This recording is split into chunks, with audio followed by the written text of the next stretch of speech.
Hey guys, what's up? It's iFlynn here, and today we're going to be learning how to play Khora in Warframe. Now, Khora is a frame that I don't necessarily like simply because you can view her as a very resource-heavy frame in the sense that you have to invest a lot of Forma and maybe even a lot of Kuva into getting a good ribbon for your stat stick. So, if you don't know what a stat stick is, it is basically putting together a melee build on a melee weapon that is not really used a lot, such as the Jaw Sword or the Mire, and then getting a ribbon for that, and then rolling that ribbon a lot, so then you get the likes of a damage, critical damage, and maybe elemental stat on it with like a negative that is minus finisher damage. And the reason you want this to happen, or you want to have that type of ribbon, is because your first ability is what we call a pseudo-exalted. So the likes of Atlas's one, Gara's one, Khora's one, these are all pseudo-exalted abilities and actually take from the stats of the mods that you have equipped on your melee weapon. Not the stats of the melee weapon, but the stats from the mods that you have equipped on your melee weapon, including ribbons. So that's why you go for the likes of a melee weapon that has a high disposition, such as a 5 disposition, or even 3 and above is what you're aiming for. Most players like to go for a melee weapon that has the likes of a syndicate mod. So for example, the Prisma Scana has one from the new Luca, which gives it 100% bonus melee damage. You've got the Jaw Sword, which has one which gives it 100% melee damage. You've got the Mire, which has a passive built into it, which gives 10% toxin. And then it also has the, I think it's called Toxic Blight. Let's just go ahead and double check. Yeah, Toxic Blight, which gives 100% toxin. So this is what your melee weapon setup would look like if you're running the likes of Khora, Atlas, Gara, for example. But the ribbon that I have on this particular build isn't necessarily the best. This is just one that I picked up off Ribbon Market from a guy for 40 platinum. I still need to roll it. The guy did roll it 2 times, but I went ahead and picked this up just so I could show you the type of build that you would be putting together, right? So you want to be stacking as much damage on here as possible in the form of your elemental damage. You could even maybe mod for IPS damage, but 9 times out of 10 elemental damage is going to give you a way higher damage increase than throwing on the likes of, more slash or something. For example, you can roll for slash on your ribbons, so you could do damage, critical damage, slash. You could do damage, critical damage, and an element.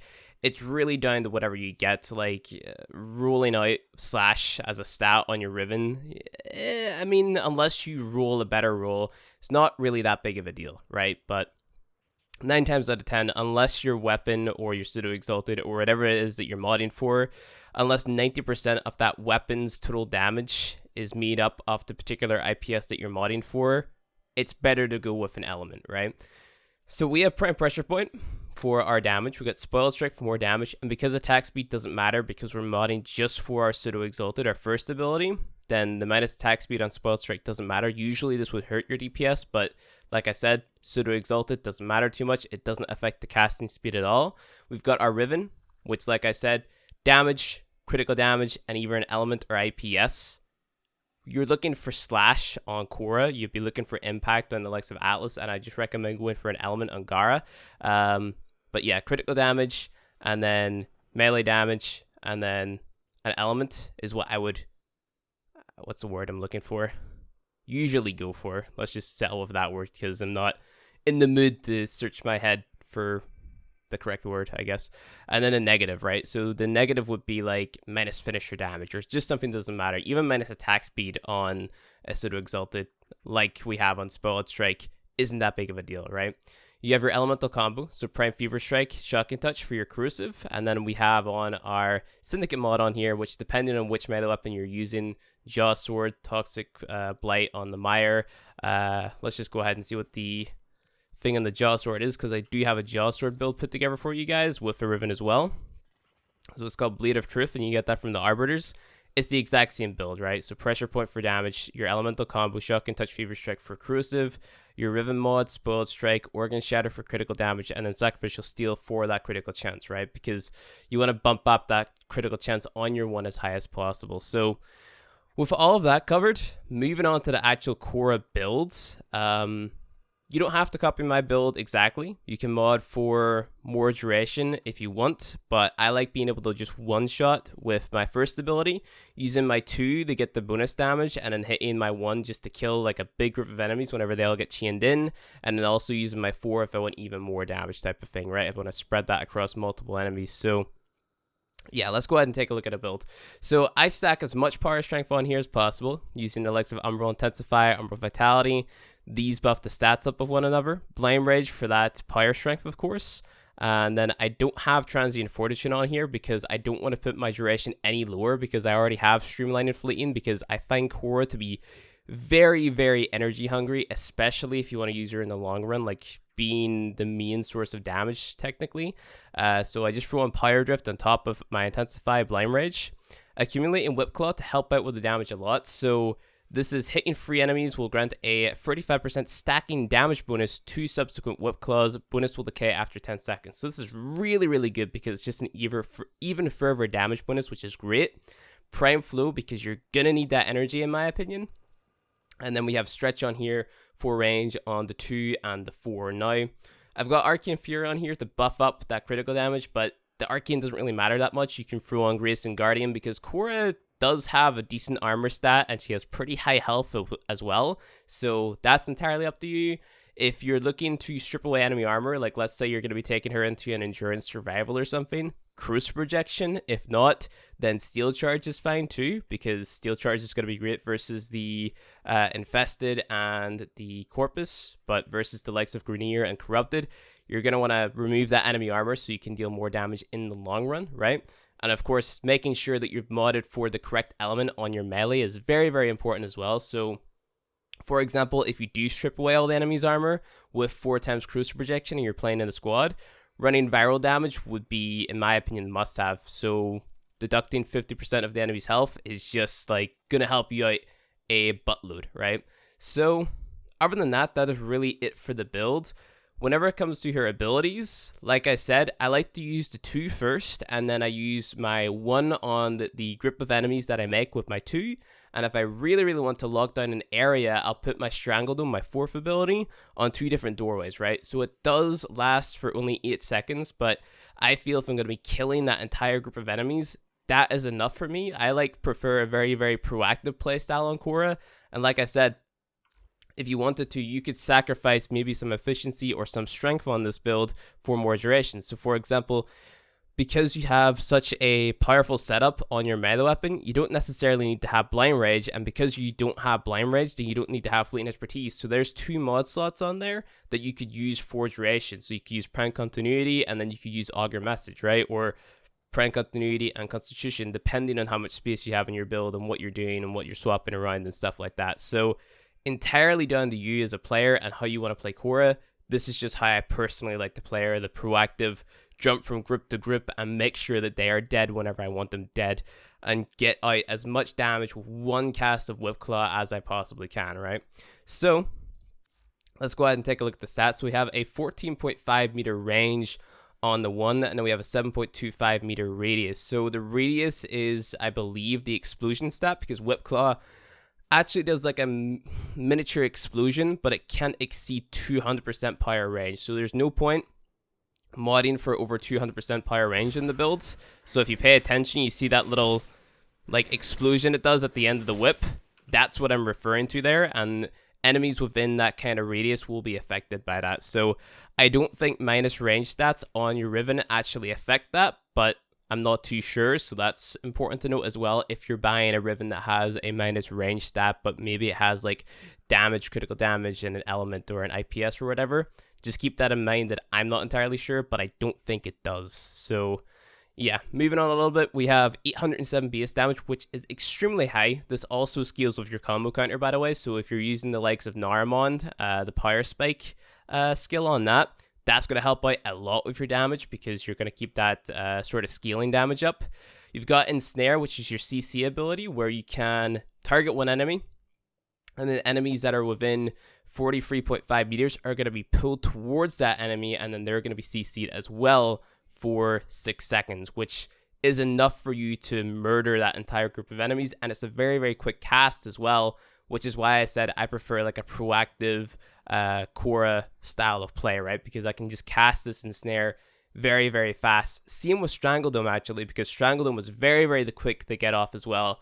The only issue that I see with my build is keeping your energy up, but that's why you have the likes of Zeneric and energy pads, right? So I rely heavily on those whenever it comes to playing Khora, and most of my frame builds, actually. I really rely on the likes of Zeneric and energy pads whenever it comes to most of my builds, but I don't know, I just don't see any reason not to. So yeah, so let's go ahead and spawn in a group of level 160 heavy gunners. Well, level 160 might be unrealistic, but because I want to demonstrate the amount of damage you can actually deal with Khora, I feel it's necessary. So I'm going to make myself invincible. We're not going to pause the AI because I don't want a stealth bonus. And the reason that I'm not necessarily covering Venari in this video, I find that whenever I'm playing Khora, I don't really pay any attention to Venari, and I only really ever have her on the heal mode. And then half the time whenever I try to activate Venari to heal me, it just doesn't work. Like, it's either too late or there's just better means of healing myself. So for example, Magus Elevate or something. So that's just my take on her. She can deal pretty decent damage, but it's single target. So you got to make sure that if you're wanting to pay attention to Venari, that she's actually doing what you tell her. I wouldn't really waste my time with Venari, but this is what I would do. I'd use my 2. And then I'd hit the enemies with my 1. And you can see that we deal a decent amount of damage. It does take a few casts, but the more you cast Whip Claw, then the more damage you're going to be dealing in the long run.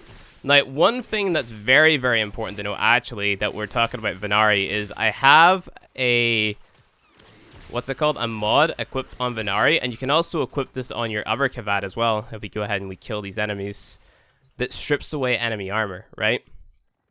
So if we go here, we take a look at her. It is, I believe, Sharpened Claws. A vicious attack dealing 300% damage that sunders armor by 120% and rends flesh. So that's going to strip away all of the enemy's armor and make them a much easier kill, which in my opinion is 110% worth. I would just want to check. Yeah, okay, so that's Toxin and Slash. That's actually pretty good revenue. So I do have minus range on that, which must mean at a point I did the research and figured that the minus range doesn't affect the one if I have this Riven. So I'm going to assume that the minus range in this Riven doesn't affect the one, but don't take my word for it. But yeah, so you have that on Venari. You can also equip that on your other Kavat as well. And not to mention that on your other Kavats, you can get the crit buff, right? So you could do red crits with this Kavat, or you can do the orange crits with the Adarza kitty, right? So that's worth noting. But other than that, what we would do, let's get my energy, hit them with your second ability, maybe hit your Strangledome, start whipping the Strangledome, and you can see how much damage you're dealing to all of those enemies. They die extremely fucking quickly. So use your 2 to grip all the enemies up, use your Strangledome on top of them, and just whip the Strangledome, and watch them all just die and bleed to death, and have their armor stripped, and all that jazz. So Khora can be extremely damaging, implying you know how to build her, right? So that's a group of level 160 enemies dead in a couple of seconds. It did take a lot of our energy, but like I said, I like to rely on the likes of energy pads and Zeneric to, you know, keep my what's it called up, my energy up. So if you have an Eevee Trin in your squad, even better, dude. Like that's insanely awesome. But let's go ahead and use Venari to deal damage to this guy. You'll see that Venari is big on slash procs, and because you know, we were able to strip away that enemy armor, then this guy's an even easier kill. But I think he did actually end up killing Venari. So Venari can die very, very fast, but that's true for every single Kavat or even companion in this game. So yeah, I mean, those enemies die extremely fast. Remember that we did have 30% of the enemy's armor deducted by corrosive projection. We did have our Arcane Fury on there helping out with our critical damage. We had the Riven. We had all of the bonus stats on our melee mods and all that stuff. We had the high base power strength, and those enemies just kind of die extremely fast. Extremely quickly. So it's a very, very large investment to make Khora this good, because you need to get rules on your Riven. You may potentially need to spend platinum on a Riven for one of those stat sticks, you need the Syndicate mod, you need to get the Syndicate mod for Khora as well, and then you need to have all those max rank mods for Khora, a bunch of Forma on Khora. If you want to make Venari somewhat useful, then Forma on her. I think I put 5 Forma on my Venari. I got criticism one time for my Venari build. I just build my Kavats for buffing and debuffing. I don't care about my Kavat at all. As long as it's alive and as long as it's doing what I want it to do, I honestly don't care about it, but that's just my take on it. You might have like a way better Venari build than I do. I just don't care if it's alive or if it's dead. I'm more focusing on the frame build and how much damage I can deal with my frame. I think that Venari is probably one of the worst designed abilities in game because of how quickly it dies. Like if it dies fast on you, that's basically an ability slot on the frame wasted. Yeah, sure, she can deal decent damage. Yeah, sure, she can disarm, but a CC frame can do a 10 times better job. Your 2 and your 4 do a better job, and also killing the enemies does a better job. And the healing, I mean, sometimes for me it just doesn't work, you know. It just, I don't know. It's hit or miss for me. Sometimes it works, sometimes it doesn't. So that's my take on Venari. That's how I personally play Khora. You might have a different way to play Khora, but she is extremely powerful. It's just whether or not you want to, there's a steel charge alert, whether or not you want to, you know, invest all of the time, the resources, the Kuva, the Forma, and all that jazz to make her this good. It's entirely down to you. So have fun playing Sanctuary Onslaught to get Khora. Thank you guys for watching this video. If you enjoyed it, hit that like button below. If you want to see more Warframe content from me, hit subscribe, and I'll see you guys in the next video.